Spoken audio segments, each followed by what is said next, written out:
El abogado Andy Carrión se refirió a la desactivación de los equipos especiales anunciado por el fiscal de la Nación Tomás Gálvez. Señala que estos equipos han gastado miles de soles y sus logros han sido nulos. Una instancia, porque el caso Lava Jato también se está cayendo a pedazos. Sin embargo, yo creo que los equipos especiales también cumplen un ciclo, son contextuales, ¿no? En la época de Patricia Benavides, por ejemplo. Son ad hoc. Sí, ad hoc, eso es, ¿no? Y ella creó el equipo especial contra la corrupción del poder porque había identificado que en el gobierno de Pedro Castillo pues habían altos funcionarios corruptos, ¿no? Y en realidad era dirigido prácticamente contra Pedro Castillo, a quien lo calificaron siempre como líder de la organización criminal. Sí. ¿Cuál es el gran problema? Que hasta ahora este equipo no tiene ninguna sentencia condenatoria. ¿El FICOP ninguna? Ninguna. Pidió prisiones preventivas, todos los funcionarios se sometieron a un procedimiento... incluso de una cabecilla de organización criminal. Y todos se sometieron a procedimientos de colaboración para salir de prisión, pero no hay nadie preso. Esa es la forma en la que se deben de medir los resultados de la Fiscalía. ¿Cuántos resultados has obtenido? Mira, 2, 3, ¿en cuántos años? Toda la logística, todos los dineros que nosotros tenemos que pagar como peruanos, que pagamos impuestos, y que financiamos sus sueldos. Entonces, si no hay resultados, pues se desactiva y que sigan investigando otras fiscalías los casos que están pendientes. De acuerdo. Doctor, ¿usted cree que Tomás Gálvez, el fiscal de la Nación interino, desactiva finalmente los equipos especiales del Ministerio Público? Siempre ha sido un fiscal muy determinado, ¿no? Y de hecho, antes incluso de que asume el interinato de la Fiscalía de la Nación, ella lo había enunciado en múltiples plataformas, hace decía que Vela y Pérez eran los abogados prácticamente de Odebrecht. Y no solo eso, ¿no? Sino que los denunció por encubrimiento y algunos otros delitos en base a que, según la versión que él manejaba, pues habrían encubierto a Odebrecht y la habrían protegido más bien de todos los procesos en nuestro país.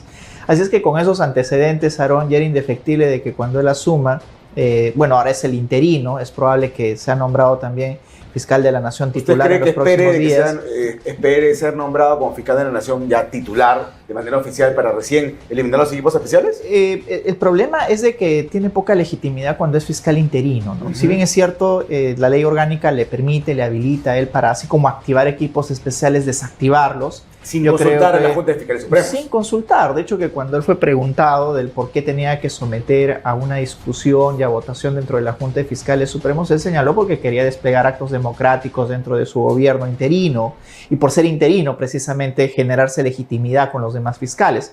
Pero ya como salió Delia Espinosa, ya está inhabilitada. ¿Y ya no va a regresar? ¿Comparte con eso con el doctor Calla? Ya no regresa, Sí, no, es muy complicado que regrese, además de que tiene el procedimiento en la Junta, la suspensión propia que ha sido suspendida también en la eventual institución que se le viene por parte de la Junta, en el Tribunal Constitucional. Yo creo que una nueva inhabilitación a cargo del Congreso. Sí, yo creo que ella no va a regresar. Y como ella ya está de salida, bueno, siempre en el ámbito jurídico puede pasar cualquier cosa, pero ya la proyección es de que ella no regrese, es de que ya él teniendo esa legitimidad que eventualmente le otorgaría a la Junta de elegirlo fiscal ya titular de la Nación, entonces ya él lo dijo, ¿no? No solamente va a someter a discusión de la Junta de Fiscales Supremos, sino también él mismo podría tomar la decisión en las próximas semanas de desactivar los equipos especiales. Son 3, equipo Lava Jato, FICOP y el equipo encargado del caso de los Cuellos Blancos. Y también este equipo especial de protección de derechos humanos, ¿no? Que salió precisamente de los casos de las matanzas que hubieron en el gobierno de Dina Boluarte, claro, ¿no?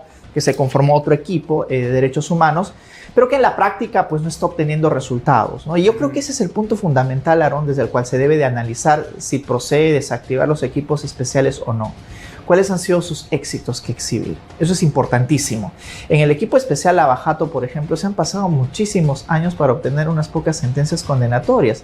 Y de hecho, se han concentrado más bien durante los primeros años para solicitar detenciones preliminares, prisiones preventivas. Puro fuego artificial. Fuegos artificiales que ahora, la verdad, no le han dado ningún fruto porque no hay nadie preso preventivo, ¿no? Y se les pasaba el plazo. Y claro, no se concentraban en el fondo del asunto, porque si uno quiere evaluar el éxito de los fiscales, evalúa en razón del número de sentencias condenatorias. La sentencia contra Toledo fue netamente con la declaración de Maiman, ¿no? Sí, han habido, digamos, actos importantes dentro del equipo especial. Por ejemplo, yo creo que sí, Germán Juárez ha realizado un buen trabajo. Y por eso ha sido ascendido a fiscal pero superior. Un trabajo silencioso, ¿no? Un trabajo en el cual sí se concentraba más bien, por ejemplo, en recabar pruebas en contra de Martín Vizcarra, en sustentar mejor la imputación en contra de Ollantumala, que son dos casos que son dos casos Y emblemáticos consiguió condenas, ¿no? que él al menos en primera instancia ha ganado. Veamos qué va a pasar en una segunda instancia, porque el caso Lavajato también se está cayendo a pedazos. Sin embargo, yo creo que los equipos especiales también cumplen un ciclo, son contextuales, ¿no? En la época de Patricia Benavides, por ejemplo. Son ad hoc. Sí, ad hoc, eso es, ¿no? Y ella creó el equipo especial contra la corrupción del poder porque había identificado que en el gobierno de Pedro Castillo pues habían altos funcionarios corruptos, ¿no? Y en realidad era dirigido prácticamente contra Pedro Castillo, a quien lo calificaron siempre como líder de la organización criminal. Sí. ¿Cuál es el gran problema? Que hasta ahora este equipo no tiene ninguna sentencia condenatoria. El EFICOP ninguna. Ninguna. Pidió prisiones preventivas, todos los funcionarios se sometieron a un procedimiento. Incluso de una Sí, cabecilla de organización criminal.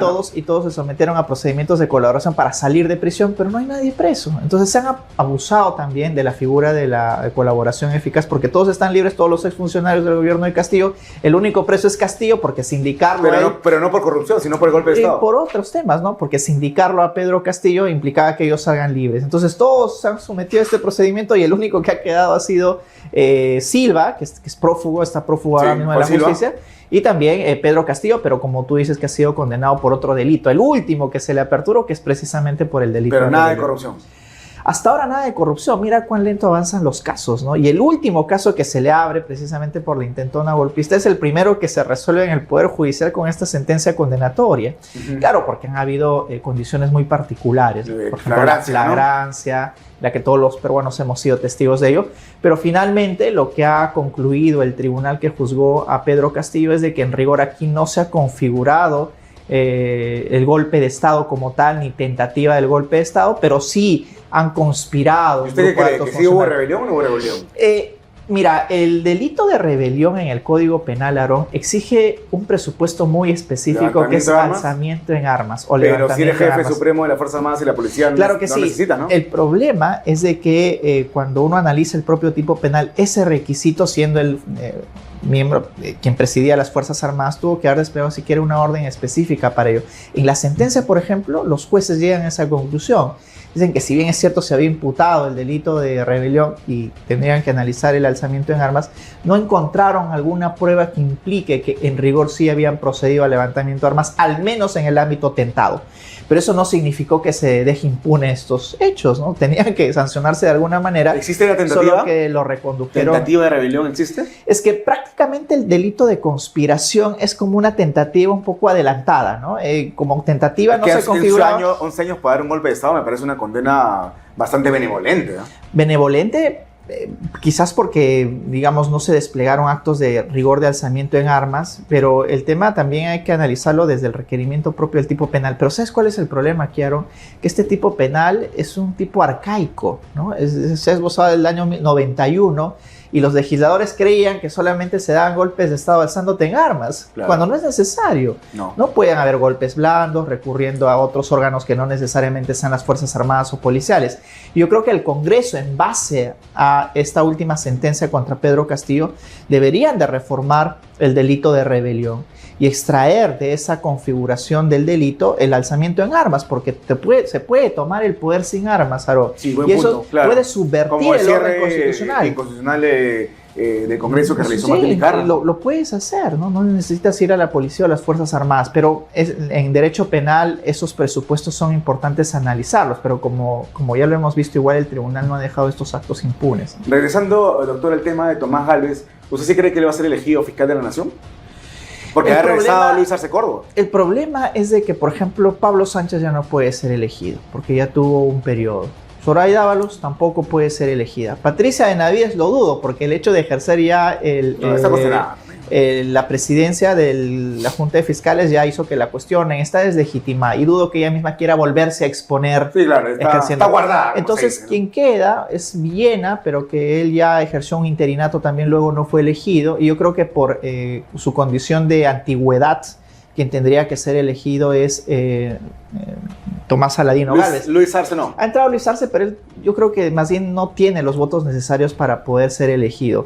Finalmente tomarán ellos la decisión. Mi proyección es de que va a ser ratificado en el puesto de fiscal. Y cuando se eliminen los equipos especiales, principalmente nos preocupa el equipo especial Lavajato, ¿A dónde terminarán Sí. Vela y Pérez? Y Casa eso, de origen, y ¿no? eso es lo que hay que señalar. No, claro. van a irse de Ministerio Sí. Público, ¿no? Claro, y mira, y no significa de que desactivando los equipos especiales ya los casos van a quedar ahí. Claro. No, van a pasar a otras fiscalías. Por ejemplo, Fiscalía Rafael anticor- Vela. Fiscalía Anticorrupción, y antilavado. Lavado, crimen organizado, anticorrupción. De hecho, el equipo ya contra la corrupción en el poder fue prácticamente desactivado y los casos que los llevaba Marita Barreto, recordarás Sí. anteriormente, han sido designados y derivados a las fiscalías anticorrupción. Y ellos Fiscales están llevando especializados, ¿no? con fiscales especializados en corrupción, que es precisamente lo que se está persiguiendo. Entonces, lo mismo podría pasar con el caso Lavajato, porque si están imputando lavado, pues podrían ir a las fiscalías de lavado de Cuando activos no hay lavado, en muchos principalmente. casos. No hay, pero digamos, es la imputación que están manejando. Y de hecho que ya se ha prácticamente caído en el caso de Keiko Fujimori y que podría tener algún tipo de relevancia en el caso también de Ollantumala. Ojo Y de que Susana Villarán, no. Es diferente, ¿no? porque es diferente, ¿no? En ese caso, en algún momento creo que lo conversamos también contigo, en el caso de Susana Villarán hay actos de corrupción, de cohecho, colusión, Sí. efectivos, Coimas, porque ¿no? hay coimas, retribuciones, beneficios, ¿no? Todo ello. Y por eso es que la Fiscalía ha pedido penas tan altas en contra de ella. Así es que este caso no tendría relevancia para el de Pero Susana el de Villarán. Tumala y sí. Sí, porque las imputaciones son similares. Ahí no se habla de Recibir coima, ¿no? dinero, no se habla de ninguna ¿Solo coima. aporte irregular? Solo aporte irregular porque todavía no habían ejercido el gobierno, no eran funcionarios públicos. Es Estaban decir, en el proceso de Esos 3 postulación. millones de dólares que dio Odebrecht no fueron a cambio del gasoducto. No fueron a cambio de Eso no es gasoducto. la imputación Hay fiscal. otra imputación del caso del mismo gasoducto, pero que recién ahora está en un control de acusación, en la que van a tener que demostrar si Bueno, han habido o no. es muy probable que se revierta entonces, ¿no? Yo creo que es muy probable que se revierta el caso de Ollantumala, más aún cuando la sentencia del Tribunal Constitucional es lapidaria respecto al caso de Keiko Fujimori, ¿no? Porque lo principal, ¿cuál es el quid del asunto de esta sentencia? ¿Realmente Keiko y los demás podían conocer o sospechar que los dineros que recibían procedían de un delito En el 2016 previo? no. Estamos hablando de 2011 y 2016, Aaron, en la cual cualquiera quería recibir financiamientos de Odebrecht. Es como que el día de hoy... Era una empresa reconocida, ¿no? Sí, Incluso el reconocida. IPI recibió Sí, por supuesto. plata para premios, Por ¿no? supuesto. ¿Y por qué ellos en realidad no son sancionados también por ello? O Sospecharon medios de que comunicación que recibieron publicidad de Odebrecht, ¿no? sospecharon de que esos dineros que recibían tenían una procedencia ilícita con todo el despliegue de información que tienen. No, es como que el día de hoy pues quieran recibir de grandes corporaciones peruanas dineros y financiamientos y el 2030 se descubra que han cometido actos de corrupción. Bueno, no tendría por qué retrospectivamente interpretarse ese conocimiento. Claro, no existe la retroactividad, ¿no? Y ese es el problema, que el conocimiento o la presunción de la ilicitud de los dineros que reciben tiene que ser contextual. O sea, 2011. ¿Era posible el 2011? No, sí, era posible el 2016. Y eso es lo que Y manda tampoco en era la imputación delito penal. antes de 2019 el financiamiento irregular de los partidos de campaña, ¿no? Claro, que era digamos, antes del 2019 no había ese delito específico, financiamiento ilegal de campañas políticas o de partidos políticos, ¿no? Entonces, pero en adelante sí, es por eso que los casos incluso de Dina Boluarte y otros de financiamientos ilegales sí se están manejando bajo este concepto. Casos dinámicos. Dinámicos, por ejemplo, ¿no? De que a raíz de sus actos en Huancayo habrían de alguna manera derivado dineros en campañas de Ahí manera sí ilícita. calza ese delito. Calza ese delito, No lavado de pero activos. y no lavado, pero tiene una pena incluso mucho menor, ¿no? De acuerdo. Doctor, Pablo Sánchez, todo indica, según CTV, según hemos informado acá, que no será ratificado en la Junta Nacional de Justicia. ¿Por qué? Porque de los 6 votos, de 7 magistrados, porque participaron 6 en su examen, 3 estarían en contra y 3 a favor. ¿Se necesitan 5 para que sea ratificado Pablo Sánchez? Sí, se necesitan 5 y el inconveniente que tiene él también es un tema de ejercicio propio de la carrera fiscal. ¿Por qué? Porque es está sabido, enfermo. claro, es sabido por todos. Lamentablemente, no tiene Parkinson, lamentablemente. Claro, todos lo lamentamos, pero la pregunta es de que si en esas condiciones él puede seguir ejerciendo una alta magistratura puede. como la de fiscal supremo. Obviamente todos nos debemos de solidarizar con este tipo de circunstancias que le toca pasar, pero también es una condición para que uno despliegue correctamente el cargo funcionarial para el que es delegado. Veamos si es que es ratificado o no. Si ustedes tienen esa información, pues eventualmente habilitaría también un puesto para que otro fiscal pueda subir, digamos. Me parece que otro Rodríguez Montesa está a punto por de ejemplo, regresar también, ¿no? si no es ratificado, quedaría una plaza libre en la Fiscalía Suprema y podría Rodríguez Montesa ser repuesto como fiscal ¿Pero usted supremo. cree que debería ser ratificado o no, Pablo Sánchez? Yo creo que hasta los altos funcionarios cumplen su ciclo, ¿no? A mí me ha parecido demasiado arbitraria incluso este archivo que hizo en su oportunidad Elia Espinosa por la interferencia en el caso del fiscal Rurush, ¿no? En las instalaciones de IDELE. Sí. En cualquier lugar es delito que un fiscal llame para interceder. Es obstrucción a la justicia. Como mínimo, porque se pueden derivar como abuso de autoridad o algunos otros delitos. Tráfico de influencias y demás. Es decir, que el más alto magistrado de la institución del Ministerio Público se comunique con el fiscal a cargo de una diligencia que no tiene nada que ver con la Fiscalía de la Nación, significa que estás intentando influenciar en un proceso.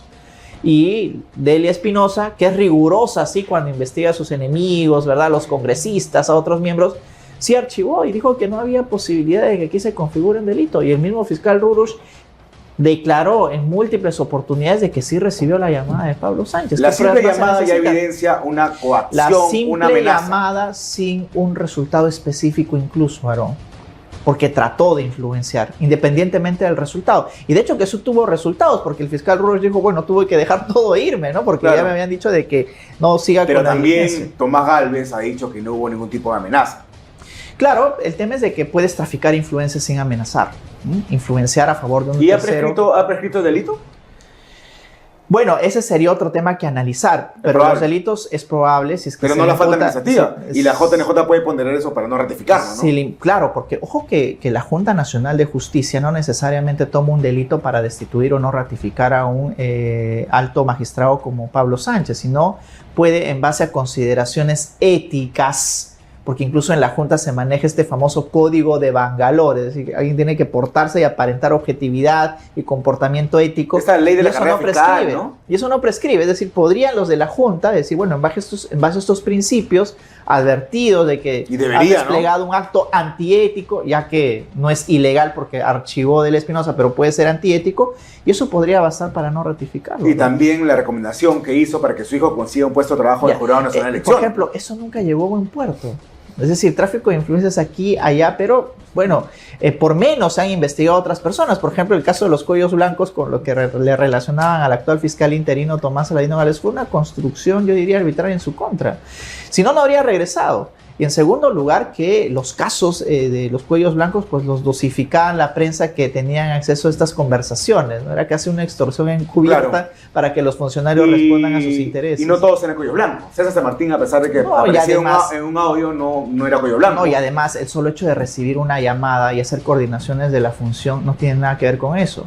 Entonces hay que ver también hasta dónde alcanzan las responsabilidades, porque ha habido actos delictivos en el caso de los cuellos blancos, pero por supuesto, Walter Ríos, por ejemplo, que lideró la Corte del Callao, por supuesto que él dirigía esa organización, pequeña organización criminal dentro de la Corte, y hay que sancionarlo. De hecho, que él se sometió a procesos. Pero no había una organización criminal. Pero no tal como gigante, lo plantea. ¿no? Mira, no tal como como Pablo lo plantea. dijo que había una organización criminal de otra forma, sino de manera horizontal. Sí, ¿cuándo se ha visto? Tiene que ser vertical, con funciones, ¿no? Tipologías distintas, y que cada uno intentaba, digamos, tener una dirección de la organización desde la institución donde se desplegaba. Era una construcción muy forzada. Sí.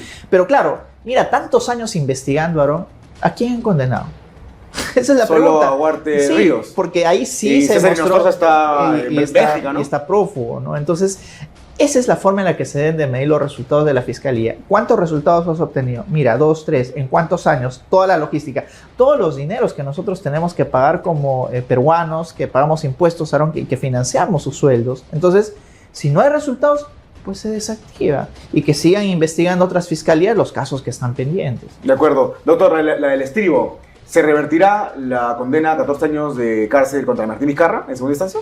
Mira, yo lo dudo. Hace un momento te mencioné el buen trabajo que ha desplegado Germán Juárez Atoche, y aquí tú tienes pruebas importantísimas, no solo, como se intentó decir, las declaraciones de los empresarios, sino aparte de eso, la generación del dinero, la trazabilidad de las entregas de los dineros, la geolocalización, si es que Martín Vizcarra asistía o no a las instalaciones. Y su mejor amigo delatándolo, ¿no? Y los testimonios de otras personas brindando información importante de cómo se había gestionado todo esto. Entonces, yo creo que es un caso sólido, quizás, y está de potestad de los jueces superiores que digan, bueno, no amerita 14, quizás 10, por alguna valoración ulterior, pero yo creo que sí se tendría que ratificar la condena. Lo que sí va a iniciar el juicio oral ya no por el delito de cohecho, porque fue condenado a 14 años, sino por colusión, donde se le pide 10 años de cárcel. Sí, 10 años. Si es condenado, ¿se suma?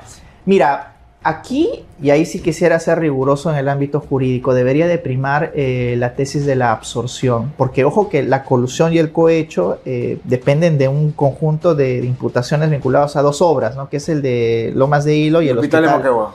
Pero yo creería en este caso que debería de sumarse, es decir, que si le imponen la pena de 10 años, esta entraría dentro de los 14. Porque si ya lo han condenado por cohecho, indefectiblemente lo van a condenar por colusión, ¿no? Porque ya tienes una prueba, un pronunciamiento ¿Cómo haces el cohecho judicial. sin la colusión? No se puede, ¿no? Podría eventualmente, pero yo creo que el momento en el que el fiscal Germán Juárez sustentó que Martín Vizcarra le brindó información importante a las empresas de los montos para que de esa forma postulen y ganen las licitaciones, pues entonces ha brindado información para coludirse, para pactar ilícitamente. Y yo creo que con lo que ya ha señalado este tribunal, Sí. de que eso lo dan por probado, y es casi automática la sentencia también por colusión. De acuerdo, muchas gracias, motorista doctor Gracias Carreón. a ti, Aaron. Muy bien, amigos de Informativo Perú, no te olvides de dejar tu me gusta, compartir por supuesto este video y suscríbete a nuestro canal Informativo Perú.